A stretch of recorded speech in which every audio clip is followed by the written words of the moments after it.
All right, we're in unit number 6, working through energy. Last video, we just talked about gravitational potential energy, worked through the factors that affect gravitational potential energy. And in this one, we're going to actually calculate the gravitational potential energy and the kinetic energy of an airplane and work through those equations. So here's the question. Example number 1. This is on page 6 of your notes. Example 1. Calculate and compare the gravitational and kinetic energy of a commercial airline, all right, which is usually right around 210,000 pounds, which is going to be 933,333 newtons, traveling at 570 miles per hour, which correlates to 254.8 meters per second at an elevation of 3,600 feet, which is roughly 10,972 meters. So the first question is gravitational potential energy. So basically, what's the gravitational potential energy of a commercial airline traveling through the air? That's what it is. So we got gravitational potential energy is equal to mgh. We want the mass first, and the mass of this guy. Now look at this. It's actually kind of interesting. We're looking for kilograms, and if you go back up here, we don't have kilograms. However, look right here. What is mg? We've talked about mg before. Mg is really just the weight of the object. So yeah, I could use, if I want to, I could do W equals mg, plug in the weight of the object, know the acceleration of gravity, and solve for mass, get that mass, plug it into here, then go back through and multiply it by g. That would work.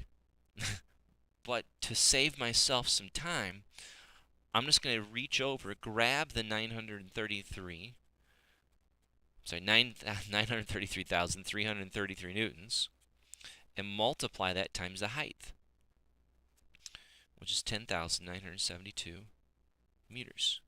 This number really is the m and the g combined together. So if it gave you the mass, you just use the mass, multiply it times g, and then multiply times h, and you'd be done. But in this case, works out a little bit differently, and that's all right.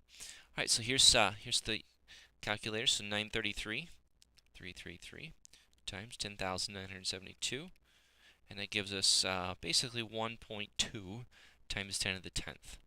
So 1.02 times 10 to the 10th, and then the units on that are joules, because a newton times a meter is a joule. So there's the gravitational potential energy.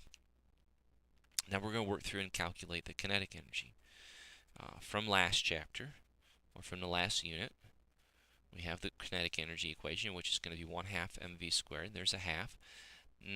Now we got problems. I need the mass, and I don't have the mass, and I'm not multiplying by g in here, so I can't use the shortcut that I used last chapter, or the last example over here. So I actually need to calculate the weight of this. So I'm going to go on the side, just go over here and go W equals mg, solve for the mass. The weight is 933, and then g, we're assuming we're on Earth. So let's plug that in.